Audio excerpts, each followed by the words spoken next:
Litbang Kompas yang dibiayai Harian Kompas pada 27 Juli hingga 7 Agustus 2023 merekam proporsi pemilih 3 baca pres. Hasilnya untuk Pulau Jawa, elektabilitas Ganjar Pranowo 39,6%, Prabowo Subianto 28,8% dan Anies Baswedan 16,7%. Sementara untuk luar Jawa, elektabilitas Ganjar Pranowo 27%, Prabowo Subianto 34,7% dan Anies Baswedan 22,3%. Jawa ini cenderung dikuasai oleh Ganjar ya. Dan dengan dukungan yang kami temukan saat ini 39,6% suara. Sementara Prabowo 28,8%, kemudian Anies di 16,7%. Nah, Ganjar ini menguasai Jawa Tengah, lalu Jawa Timur dan DIY terutama. Sedangkan Prabowo menguasai Jawa Barat dan Banten. Nah, kalau Anies ini masih unggul di Jakarta. Nah, kalau kita lihat di luar Jawa, ini memang cenderung dikuasai oleh Prabowo dengan persentase 34,7%, sementara Ganjar 27% dan Anies sekitar 22,3%. Lalu bagaimana membaca peta dan peluang Capres-Cawapres dalam merebut suara, khususnya di Pulau Jawa? Kita bahas bersama Ahmad Hoirul Umam, Direktur Eksekutif Indo Strategik, dan juga ada peneliti Litbang Kompas, Yohan Wahyu. Selamat malam Mas Umam, Mas Yohan. Selamat malam, Friska. Malam, saya ke Mas Yohan dulu. Ini bagaimana membaca ketatnya persaingan elektabilitas baca pres di Pulau Jawa dan luar Pulau Jawa? Kalau hasil survei terakhir, apakah itu merujuk pada sosoknya atau tidak terlepas juga dari partai politik pengusung di belakangnya? Iya, kalau kita lihat memang berkelindan ya antara sosok dan partai gitu ya. Tapi kalau kita lihat tadi data yang dipaparkan antara Jawa dan luar Jawa, memang itu menjadi cerminan elektoral secara nasional ya. Di survei Kompas, sosok Pak Ganjar dan Pak Prabowo bersaing ketat, kemudian di bawah kedua nama itu sosok Pak Anies gitu. Hal itu juga tercermin di wilayah Jawa dan luar Jawa. Artinya memang persaingan tiga sosok bakal calon presiden ini juga bisa tercermin pada persaingan di tingkat wilayah gitu ya. Kalau kita coba bedah kembali lebih detail di wilayah Jawa misalnya, bagaimana Jawa Barat yang lebih banyak dominan Pak Prabowo 24,7%, sementara Jawa Tengah hampir separuh dikuasai oleh Pak Ganjar, dan Jawa Timur itu juga Pak Ganjar ya. Tapi kalau kita lihat komposisi di Jawa Timur ini sebenarnya selisih ketiga pasangan calon ini tidak begitu lebar gitu ya. Pak Ganjar 33, Pak Prabowo 21, dan Pak Anies 10,3%. Artinya dibandingkan wilayah Jawa Tengah, Jawa Barat, Jawa Timur ini sebenarnya juga menjadi medan pertarungan gitu ya. Karena itu kalau kita kembali pada konteks bagaimana pasangan Anies dan Muhaimin pada yang sudah dideklarasikan kemarin itu tidak lepas dari upaya untuk menggait, menguasai atau bertarung di wilayah Jawa Timur yang menjadi basis pemilih Nahdliyin gitu ya. Karena memang hasil survei mengatakan dari peluang Pak Anies misalnya di 3 Jawa itu elektoral Pak Anies lebih tinggi memang di Jawa Timur ya. Kalau kita lihat di Jawa Barat Pak Anies meraih 13% dari seluruh pemilih di Jawa Barat, kemudian di Jawa Tengah Pak Anies bahkan sangat minim gitu ya dibandingkan Pak Ganjar. Tapi di Jawa Timur ini 10,3% diraih Pak Anies menjadi upaya untuk upaya untuk menggenjot kembali elektoral dia, dan salah satu upaya itu adalah dengan menggait Pak Muhaimin sebagai bagian dari upaya untuk menarik simpati dari pemilih di Jawa Timur. Nah, karena Jawa Timur ini tadi seperti yang disampaikan Mas Yohan kan jadi medan tempur yang selisihnya juga tipis. Kalau Mas Umam melihatnya sosoknya Gus Imin, Caimin, apakah bisa otomatis menarik suara Nahdliyin dan juga PKB di Jawa Timur? Apakah serta-merta berkelindan demikian? Mbak Friska, saya pikir di level ini memang capres-cawapres yang sudah deklarasi adalah Anies Baswedan, Muhaimin Iskandar. Tentu ini akan memicu percepatan capres-cawapres lain untuk melakukan rekalkulasi siapa cawapres yang sekiranya bisa memberikan insentif elektoral yang paling optimal. Kalau misal kemudian dari Pak Prabowo, kemudian Pak Ganjar, tidak ada satupun yang kemudian memperhitungkan aspek atau variabel Nahdlatul Ulama di dalam konteks menentukan cawapres mereka, maka Caimin berpotensi menjadi satu-satunya representasi elemen Nahdlatul Ulama. Jika kemudian itu terjadi, maka kemudian dukungan dari basis Nahdliyin berpotensi kemudian terkonsentrasi pada satu nama, meskipun tetap itu kemudian tidak berarti akan mendominasi dalam konteks 100% akan mengalir pada satu titik yang sama. Secara umum, belajar dari Pilpres sejak 2004, kemudian 2009, sampai kemarin terakhir 2019, arah pilihan dari basis pemilih loyal Nahdliyin rata-rata terdistribusi secara merata pada berbagai nama. Kita tahu bagaimana dulu di Pilpres 2004, Kiai Haji Hashim Muzadi maju bersama Bu Megawati, kemudian ada waktu itu Kiai Haji Solahuddin Wahid, putra dari pendiri Nahdlatul Ulama, Kiai Hasyim Asy'ari, juga maju bersama Pak Wiranto. Tetapi pada basis ini kita juga memahami bahwa konsep sami'na wa ata'na, apa yang dikatakan Kiai kemudian diikuti oleh para santri, mungkin pada level konteks politik dan demokrasi saat ini tidak berarti itu kemudian betul-betul berlaku dominan. Artinya memang ada aspek peningkatan literasi politik warga Nahdliyin, sehingga kemudian aspek independensinya, cara pandang kritisnya menjadi lebih baik, dan ini yang kemudian menjadi sebuah, ya tentu kabar baik dalam konteks demokrasi secara umum, tetapi di saat yang sama juga menjadi tantangan serius bagi siapapun yang ingin menggait elemen kekuatan dari kita tahan dulu di sana sambil kita dalami soal bagaimana merebut basis Nahdliyin khususnya di Jawa Timur, tapi secara umum bagaimana bertarung juga di daerah Jawa. Tadi dari Mas Umam sudah ada perspektifnya soal ya tidak serta-merta juga memang tokoh Nahdliyin ini bisa merebut suara secara full pemilih ya di pemilu dari pemilu-pemilu yang sebelumnya. Tapi kalau bicara Mas Yohan lihat dari data, apakah memang cawapres ini sangat menentukan, apalagi untuk merebut suara konstituen di Jawa. Kalau kita bicara Jawa ini kan ada Jawa Tengah, Jawa Timur, utamanya Jawa Barat juga yang tadi Mas Yohan jelaskan. Gimana Mas Yohan?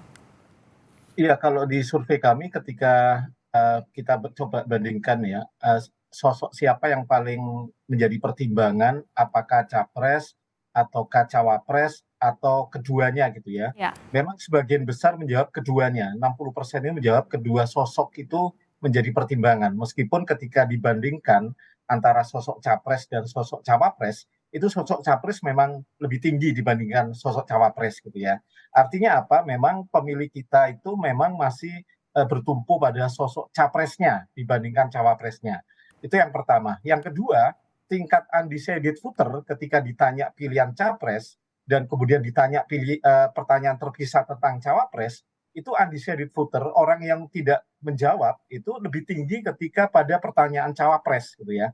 Artinya itu menjadi bukti bahwa orientasi pilihan pemilih kita itu memang spotlight-nya itu lebih dikuasai oleh sosok capres dibandingkan cawapres. Hal ini menegaskan memang pilihan terhadap cawapres itu memang lebih ke pertimbangan-pertimbangan tidak sekedar elektoral saya melihatnya, tapi ada pertimbangan-pertimbangan yang non elektoral, keberimbangan, kemudian misalnya juga potensi insentif elektoral dari sisi kerja-kerja mesin politik, infrastruktur ya. Kalau tadi dikatakan Mas Umam, ya ini yang dimaksud infrastruktur NU, jika memang nanti pasangan calon lainnya tidak ada sisi NU-nya, bisa jadi ini menjadi peluang bagi pasangan Anies Muhaimin untuk mendulang insentif elektoral dari pemilih NU. Kita belajar misalnya di 2019 itu sosok NU lebih dikuasai pasangan Jokowi dan Kiai Ma'ruf gitu ya. Jadi memang ada variabel kerja-kerja elektoral dari sisi Partai Kebangkitan Bangsa. Kalau kita lihat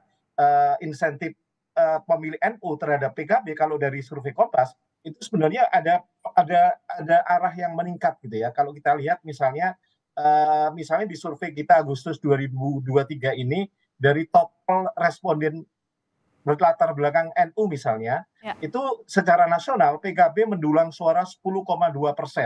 Artinya dia di atas rata-rata elektoral nasionalnya, sekitar 7,6%. Kalau kita kerucutkan lagi, di pemilih NU di Jawa Timur misalnya, itu PKB mendulang 18,6% suara di tingkat Jawa Timur. Memang masih menjadi partai tiga besar ya di bawah PDIP dan Gerindra. Tapi kalau kita lihat atensi pemilih NU di tingkat provinsi Jawa Timur itu jauh lebih besar gitu ya dibandingkan tingkat nasional. Artinya apa? Pilihan terhadap Muhaimin bagi pasangan Anies Muhaimin ini bisa jadi memang ada orientasi atau kalkulasi-kalkulasi elektoral yang juga bertumpu pada kerja-kerja mesin partai. Karena kalau kita lihat tren PKB dari selama hampir 4 periode ya Muhaimin memimpin partai ini relatif terjaga di 5 besar partai nasional ya. Artinya memang kepemimpinan Muhaimin di PKB bisa jadi menjadi kalkulasi tersendiri dan ini bisa menjadi cerminan proyeksi kerja-kerja elektoral mesin partai ketika nanti bertarung di pemilihan presiden. Tapi tentu ini juga tidak bisa kemudian melupakan potensi-potensi pasangan calon yang lain juga bisa saja muncul sosok-sosok yang memang berlatar belakang Nahdliyin yang tentu ini persaingannya tentu akan bisa cair seperti halnya yang terjadi di tahun 2004 dengan sosok Kiai Haji Hasyim Muzadi dan Salahuddin Wahid ya yang memang pilihan responden pemilih dari latar belakang NU ini memang menyebar ke banyak nama. Tapi kalau misalnya nanti pasangan calon itu semakin terbatas dan hanya ada satu pasangan calon yang di situ personifikasi figur NU ada di situ, ya bisa jadi pengerucutan dukungan itu peluang terjadi lebih besar ke sana. Tapi saya sepakat Mas Mon tadi tidak kemudian mayoritas gitu ya 100% utuh ke satu nama, tapi dominasi potensi dominasi bisa jadi itu terjadi gitu. Nah, jadi kalau bicara soal hitung-hitungannya, Mas Umam, strategi yang paling logis untuk para capres lain yang belum menentukan cawapres adalah menyaingi untuk merebut Curug Nahdliyin, khususnya memperkuat di Jawa Timur kah? Atau tergantung siapa pasangan capresnya begitu? Katakanlah kalau misalnya Mas Ganjar sudah kuat di Jawa, carinya pasangan yang melengkapi luar Jawa, begitu pula sebaliknya Pak Prabowo juga yang saat ini kuatnya di luar Jawa, carinya yang kuat di Jawa. Apakah demikian? Tidak serta-merta merujuk sosok tertentu untuk menyaingi Muhaimin yang sekarang sudah dideklarasikan sebagai cawapres. Ya, Mbak Francisca, saya pikir konteks pilpres itu bukan menggunakan sistem ballot. Kita berbeda dengan konteks sistem di Amerika Serikat. Kita menggunakan sistem Opov. Jadi one person, one vote. Jadi basisnya adalah suara dari masing-masing individu. Tetapi kemudian dengan situasi seperti itu, yang menjadi tantangan selanjutnya adalah basis populasi masyarakat Indonesia itu memang lebih banyak terkonsentrasi di Jawa. Jadi kalau misalnya kita bicara konsep ideal dengan berbasis perimbangan teritorial misalnya, Jawa luar Jawa, tentu itu adalah sebuah komposisi yang cukup ideal. Tetapi kemudian ketika ada satu pasangan yang kemudian memang menitik beratkan pada upaya untuk menggempur basis kekuatan di Jawa, maka kemudian elemen dari capres-cawapres yang lain yang menjadi kompetitor juga harus berhitung lagi, jangan sampai kemudian mereka mencoba untuk meraih luar Jawa, terutama yang titik-titik yang secara populasi tidak begitu optimal, tidak begitu dominan, justru kemudian kehilangan basis di wilayah Jawa. Nah, dalam konteks ini, misalnya PDIP sendiri itu termasuk salah satu partai yang sangat percaya terhadap komposisi kekuatan politik dengan background ideologi nasionalis dan Islam. Dan itu terefleksikan dari keyakinan mereka, dari sejarah di pemilu 1955, kemudian 1971 misalnya, di mana pada fase itu Masyumi bersama dengan PNI, kemudian PNI juga pernah di-backup oleh Partai Nahdlatul Ulama, waktu itu masih menjadi partai politik, dan itu kemudian menghadirkan sebuah mesin politik yang prima. Nah, inilah kemudian dari level PDIP sendiri betul-betul sepertinya mencoba untuk mencari basis konfigurasi nasionalis yang direpresentasikan oleh Pak Ganjar, dan kemudian di satu sisi adalah elemen yang bisa meraih basis kekuatan politik santri. Nah, oleh karena itu ini menjadi tantangan. Sementara di kubu yang lain, Pak Prabowo memiliki tantangan yang cukup penting untuk diantisipasi saat ini. Karena kemarin Pak Prabowo ketika masuk di pemerintahan, dia kehilangan basis dukungan dari elemen, let's say kita kategorikan elemen kanan konservatif Islam. Tetapi kemudian dia mencoba untuk melakukan pendekatan waktu itu dengan PKB sebagai representasi dari elemen berideologi Islam moderat untuk apa? Melakukan trade-off. Ya. Kehilangan dari basis, misalnya sebagian di Jawa Barat, sebagian Banten, sebagian Sumatera bisa kemudian ditambal dengan basis jumlah pemilih yang cukup besar di Jawa Timur dan juga Jawa Tengah dengan elemen kekuatan dari jaringan santri Nahdlatul Ulama. Problemnya sekarang situasi realitas politiknya berbeda. Caimin keluar dari koalisi Pak Prabowo dari yang semula 46% kemudian berkurang 10%, praktis kemudian Pak Prabowo hanya tinggal 36%. Nah, 36% ini kalau kita cermati praktis hanya PAN yang merepresentasikan basis kekuatan politik Islam di tubuh koalisi Pak Prabowo. Sementara PAN adalah representasi dari elemen kekuatan Muslim Muhammadiyah. Secara dominasi angka warga Nahdlatul Ulama dibanding dengan warga Muhammadiyah itu angkanya cukup jauh. Memang warga Nahdlatul Ulama jauh lebih besar dilihat dari aspek kesamaan konteks muamalah, kemudian mengidentifikasi mereka memiliki kedekatan dengan Nahdlatul Ulama dan sebagainya. Nah, ini yang kemudian menjadi tantangan serius bagi Pak Prabowo.